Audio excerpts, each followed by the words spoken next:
Graças a paz, meus irmãos, tudo bem? Mais uma semana que o Senhor hoje está nos permitindo, mais um dia.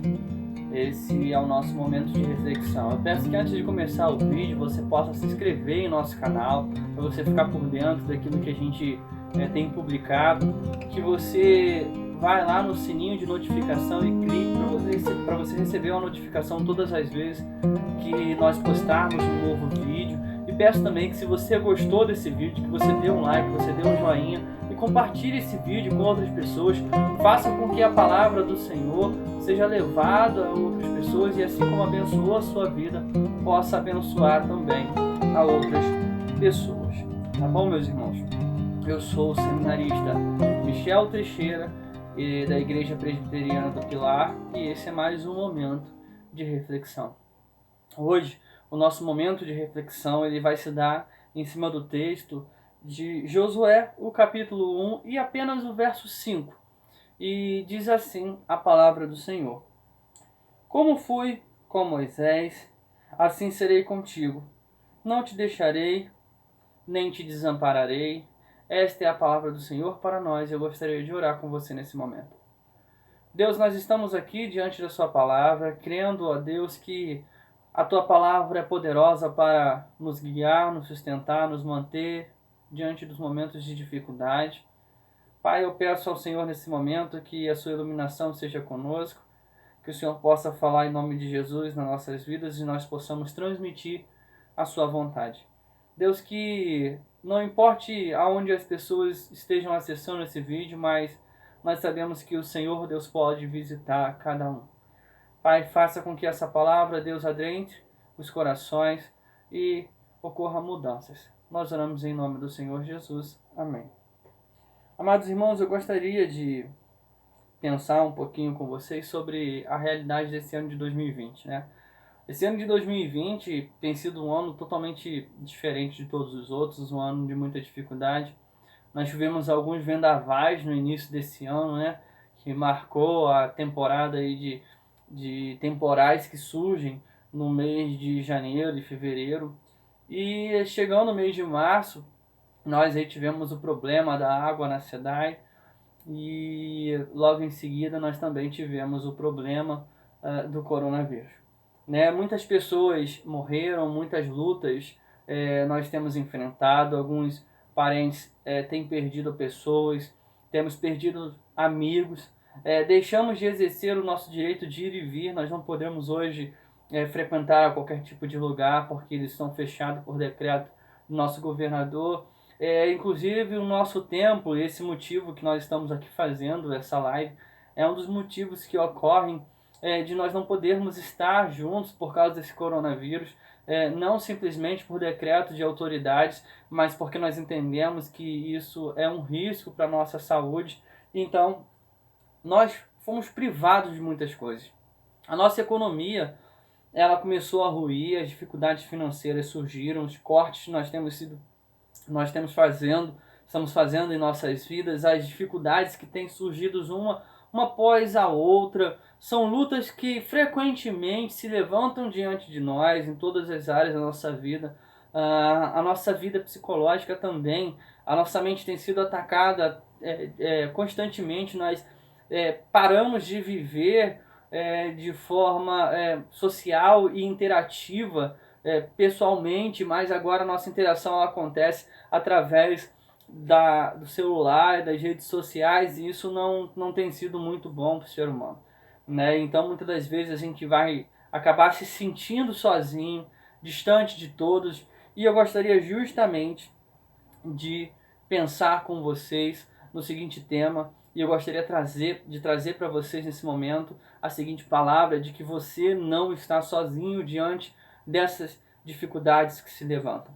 E esse é o texto que nós vamos meditar, nós vamos parar um pouquinho para nos debruçar sobre eles, porque justamente esse texto tem grandes ensinamentos para nos trazer, e a palavra do Senhor é bem clara a nós, assim como foi com Josué e assim como foi com aqueles que serviram ao Senhor ao longo da história bíblica, assim como Deus foi com eles. Deus é conosco, Deus é comigo, Deus é com você, e nós não estamos sozinhos. Eu gostaria de fazer uma aproximação do texto, trazer algumas informações que é muito bom a gente entender para poder compreender na totalidade aquilo que o texto tem a dizer para nós. Né? E nós precisamos entender justamente o contexto que Josué estava vivendo, né? O que antecede esse texto, a qual nós acabamos de ler, o próprio livro de Josué. Moisés havia acabado de morrer. Moisés, ele era o líder que conduzia o povo, ele era aquele que falava com Deus, ele era aquele que recebia a mensagem de Deus e transmitia ao povo. Ele era aquele que ouvia o que Deus tinha a falar, os direcionamentos de Deus para a vida do povo, e então ele transmitia aquilo que o Senhor queria. Quando o povo tinha alguma necessidade, era Moisés que clamava a Deus. Quando o povo estava diante de algum perigo, Moisés intercedia ao Senhor pelo povo. Então Moisés agora estava morto. E Josué tinha a responsabilidade de assumir o local a qual Moisés ele estava. Josué agora um jovem que tinha a responsabilidade de ser o intercessor, de ser aquele que ia guiar o povo, aquele que ia falar com Deus, receber a mensagem de Deus e transmitir ao povo e assim guiar o povo. Ele tinha muito caminho pela frente, ele tinha muitas batalhas ainda, certamente muitos medos e anseios no seu coração por ser novo e inexperiente. Então isso muitas das vezes causa medo, o medo do novo, daquilo que vai acontecer. Então Josué estava com essa dificuldade, né? E mesmo assim o Senhor então ele vai falar para Josué que ele está presente ali, que Josué não estaria sozinho e que era para ele não ter medo, porque o Senhor estaria com ele. O nosso verso diz: como fui com Moisés, o Senhor dizendo: olha, como eu fui com Moisés, eu serei contigo, não te deixarei e nem te desampararei. Ele está dizendo o seguinte: olha, assim como você viu o meu agir na vida de Moisés, e a qual eu não abandonei de forma alguma, eu não desamparei Moisés, assim eu também vou ser com você. E justamente é essa palavra que eu quero dizer para a minha vida, para a sua vida, de que nós não estamos sozinhos, de que o Senhor, Ele está conosco. Nós não caminhamos sozinhos. E eu gostaria de dizer o porquê que o Senhor, Ele está conosco e porquê que nós não estamos sozinhos diante das lutas que se levantam diante da nossa vida. E eu gostaria de fazer um panorama da Bíblia mostrando para você os aspectos de que o Senhor tem a transmitir para as nossas vidas, a trazer consolo aos nossos corações e a mostrar para nós que nós não estamos sozinhos. E a primeira aplicação que eu gostaria de trazer para a nossa vida, ela fica em Salmo de número 46, do verso 1 ao verso 3, que diz assim a palavra do Senhor: Deus é nosso refúgio e fortaleza, socorro bem presente nas tribulações. Portanto, não temeremos, ainda que a terra se transtorne e os montes se abalem no seio dos mares, e ainda que as águas tumultuem e espumejam a sua fúria, os montes se estremeçam. O primeiro ensinamento que nós temos para a nossa vida, de o porquê nós não estamos sozinhos, é que o Senhor, Ele é o nosso refúgio e nossa fortaleza. O salmista, quando ele está escrevendo esse salmo e quando ele faz essa descrição de que o Senhor é nosso refúgio e fortaleza, nosso socorro bem presente nas tribulações, e portanto ele diz, portanto não temeremos, e aí ele utiliza alguns elementos para poder explicar que ele não ia temer a nada, ainda que as piores coisas acontecessem. Ele vai dizer, ainda que os montes se abalem no seio dos mares, ainda que os montes eles sejam lançados no meio do mar. E o monte, naquela cultura, ele era um local de refúgio, de fortaleza, de descanso, de socorro, de paz.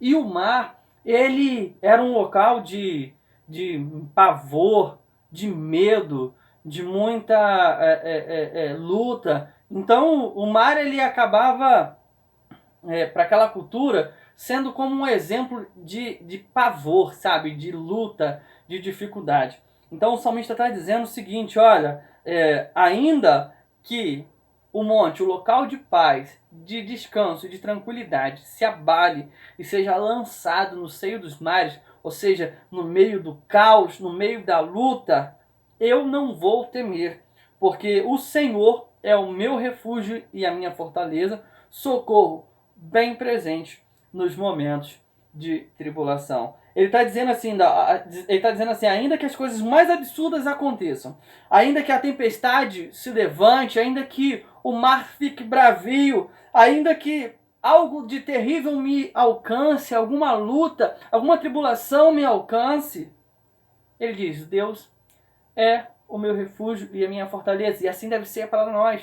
Ainda que a luta se levante, ainda que as dificuldades se levante diante de nós precisamos saber o seguinte: Deus é o nosso refúgio e fortaleza. Ainda que as coisas mais terríveis aconteçam conosco, entenda o seguinte: você não está sozinho, porque o Senhor é o seu refúgio e é a sua fortaleza. Esse é o primeiro ensinamento que nós temos para entender que nós não estamos sozinhos.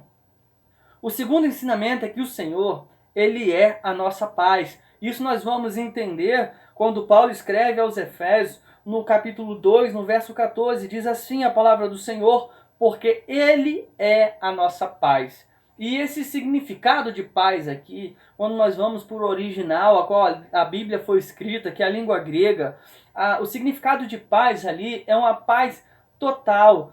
Nós hoje condicionamos muitas das vezes a paz na nossa vida quando todas as coisas na nossa vida estão se relacionando de forma muito tranquila, como por exemplo a nossa vida financeira, a nossa vida social, a nossa saúde e tudo mais. E aí nós dizemos assim, olha, porque a minha vida financeira, a minha saúde, a minha vida social, a minha família, está tudo bem, então eu tenho paz. Só que a paz que o apóstolo Paulo está dizendo, está apresentando nesse versículo, é que o Senhor Jesus, ele é a nossa paz, ele é a totalidade daquilo que nós precisamos. Ele é a nossa paz, porque ainda que nós venhamos estar em momentos de dificuldade, de tribulação, de luta, ainda que na nossa vida a saúde tenha sido abalada, o dinheiro não tenha chegado, a nossa família esteja passando por algum momento de luta, o Senhor, ele é a nossa paz, porque o Senhor, ele nos fornece a paz que excede todo entendimento, é a paz em meio às tempestades,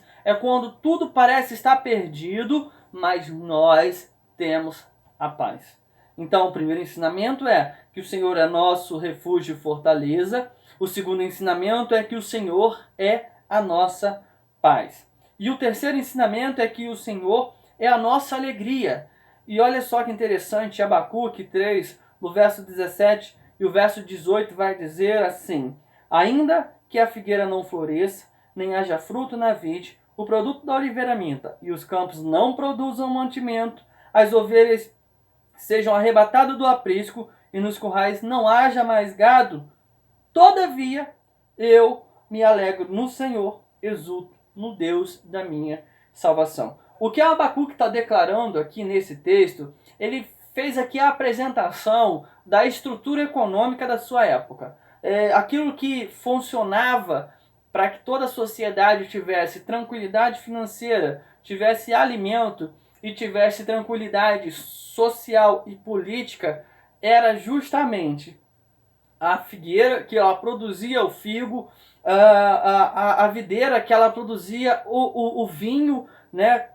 Então, assim, a oliveira que, além da azeitona ser uma fruta comestível, ela também produzia ali o óleo que era utilizado nas lamparinas, para cozinhar, e várias infinidades de utilização. E olha só que interessante, a Abacuque está dizendo o seguinte: ainda que tudo isso venha a ser abalado, que não venha a haver gado, que não venha a haver ovelha, que nada, tudo aquilo que a gente tem para poder se manter, venha sumir, venha a ser perdido, ele diz, no final, no verso 18, ele diz: todavia eu me alegro no Senhor e exulto no Deus da minha salvação. Ele está dizendo o seguinte para nós, irmãos: ainda que a nossa economia aqui do Brasil não esteja boa, ainda que o coronavírus tenha atingido a nossa economia e isso possa nos causar a abstinência de alguns alimentos, até alguma dificuldade financeira, alguma dificuldade social, nós, todavia, devemos nos alegrar no nosso Senhor, no Deus da nossa salvação, porque o Senhor nos salvou, o Senhor nos guarda, o Senhor está conosco, porque Ele é o nosso refúgio, Ele é a nossa paz e Ele é a nossa alegria. Nós devemos nos alegrar no Senhor. Porque, olha só, se eu e você só nos alegrarmos se nós tivermos com a nossa saúde boa, nossa família boa, nossa vida financeira legal e tudo mais que envolve a nossa vida social boa, então o Senhor de fato não é a nossa alegria, porque a nossa alegria depende de alguns elementos. E quando esses elementos vêm a faltar e a minha alegria não permanece, é porque a minha alegria não está no local de onde deveria estar, que é no Senhor. Então, se você nesse momento está vivendo uma vida sem alegria, uma vida sem perspectiva, então talvez seja o momento de você olhar para o Senhor e se alegrar no Senhor.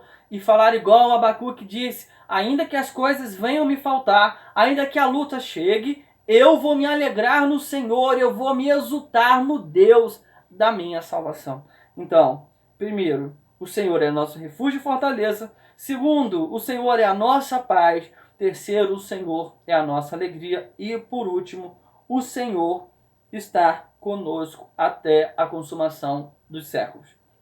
Por que que nós não estamos sozinhos? Porque o Senhor é o nosso refúgio e fortaleza, porque o Senhor é a nossa paz, porque o Senhor é a nossa alegria e Ele vai estar conosco até a consumação dos séculos. E diz assim, Mateus, no capítulo 28, no verso 20, a parte B desse verso vai dizer assim: eis que estou convosco todos os dias até a consumação dos séculos. O Senhor Jesus, ele diz isso aos seus discípulos antes da sua partida. O Senhor Jesus, ele envia os seus discípulos a fazer uma grande tarefa, a desenvolver uma grande tarefa, a levar a palavra do Senhor. Então o Senhor Jesus ali comissiona os seus discípulos dizendo: ide por todo mundo, pregai o evangelho. E o Senhor Jesus dá ali uma tarefa para os seus discípulos, uma tarefa que aos nossos olhos de fato não é fácil, você comunicar o evangelho. E nós hoje temos aí a internet, nós temos vários meios de comunicação, mas nós devemos nos arremeter àquela época onde muitas das viagens eram feitas a pé, porque só quem tinha dinheiro é que fazia a viagem com camelo ou então com cavalo. As viagens demoravam dias, as navegações eram precárias, os barcos não tinham hoje o luxo que se tem.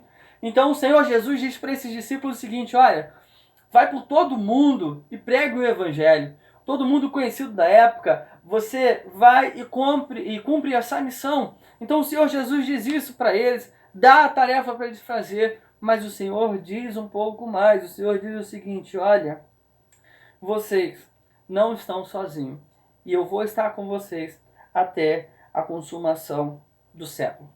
O Senhor Jesus está dizendo para eles, assim como o Senhor Jesus diz para nós. Essa palavra não se aplica somente à vida dos discípulos, mas se aplica a nós, porque a partir do momento que nós confessamos o Senhor Jesus como único e suficiente Salvador, na nossa vida nós temos a habitação do seu Espírito, do Espírito Santo do Senhor em nós, que está conosco até a consumação dos séculos, até o dia que nós nos encontraremos com o Senhor na glória. Então, meu querido, minha irmã, meu irmão, nós não estamos sozinhos. Diante dessas lutas que têm surgido, diante dessas dificuldades, eu quero te encorajar e quero dizer a você que você não está sozinho. O Espírito Santo do Senhor habita em você, o Espírito Santo do Senhor habita em mim, o Espírito Santo do Senhor habita em nós. E nós temos comunhão porque nós estamos ligados ao Senhor. Por mais que nós estejamos distantes, que a nossa vida não esteja se encontrando fisicamente, porém, espiritualmente nós estamos ligados porque nós estamos ligados ao Senhor e nós somos parte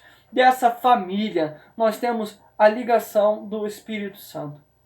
Então, meu irmão, eu quero dizer para você que se você está passando dificuldade, assim como nós estamos passando, assim como eu estou passando, entenda uma coisa: Cristo está com você. Você não está sozinho. Se o momento de luta chegou, se a perda chegou, se de repente você perdeu algum familiar, algum amigo, você está vivenciando de repente algum tipo de perda, entenda uma coisa: você não está sozinho, Cristo está com você. Se a dor te alcançou, se a dor nos alcançou, o Senhor Jesus, Ele está conosco, nós não estamos sozinhos. Se a caminhada está difícil, meu irmão, minha irmã, e eu sei que está, mas nós não estamos sozinhos. O Senhor Jesus, Ele está conosco. Então essa é a mensagem que eu tenho para você nessa noite, a mensagem que o Senhor pôs no meu coração. que você receba essa mensagem e se alegre no Senhor. Entenda que o Senhor é refúgio e fortaleza. Entenda que o Senhor é a nossa paz. Entenda que o Senhor Ele vai estar conosco até a consumação dos séculos. E eu gostaria de orar com você nesse momento.